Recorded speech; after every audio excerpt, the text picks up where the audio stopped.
What's up? Good morning mga best. So eto na nga tayo ngayon. Magluluto tayo ng sinampalukang manok.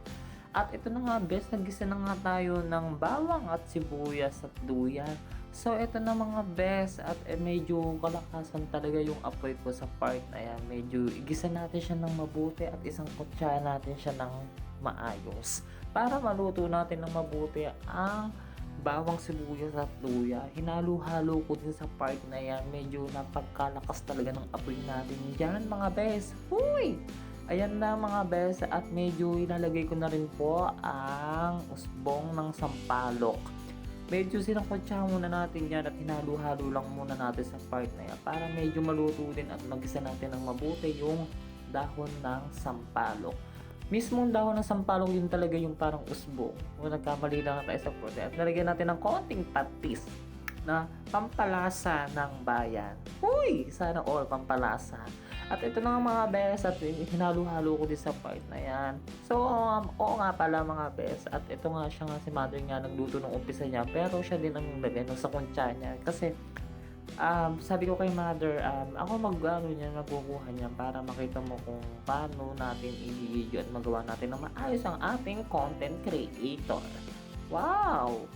Ayan na mga best at nilagay na nga ni mother ang pangmalakasang magnolia manok. Uy, sana all magnolia. Ayan na mga best at nilalagay na nga ni mother ang manok at hinalo-halo lang din para mas maganda ang luto ng manok. Yun yung mismo, yung mismong sabaw na pinag-anuhan ng manok na yung mga best. Ayun yung mismo ipang sasabaw natin dyan sa sinampalukang manok. At ito, hinalo-halo nga din sa kutsara natin yan ng maayos para mas maganda yung pagkakaluto ng mismong manok. Ayan. O diba mga best, ang sarap. Uy!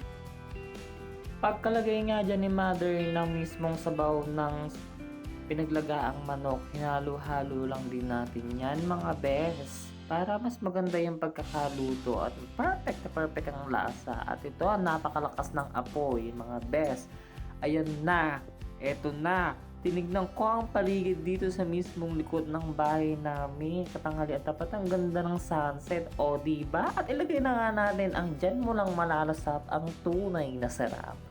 Pag magic sarap. At ito na sinulong ko ng mga best yung mismong kahoy para mas magandang maluto ang ating sinampalukang manok.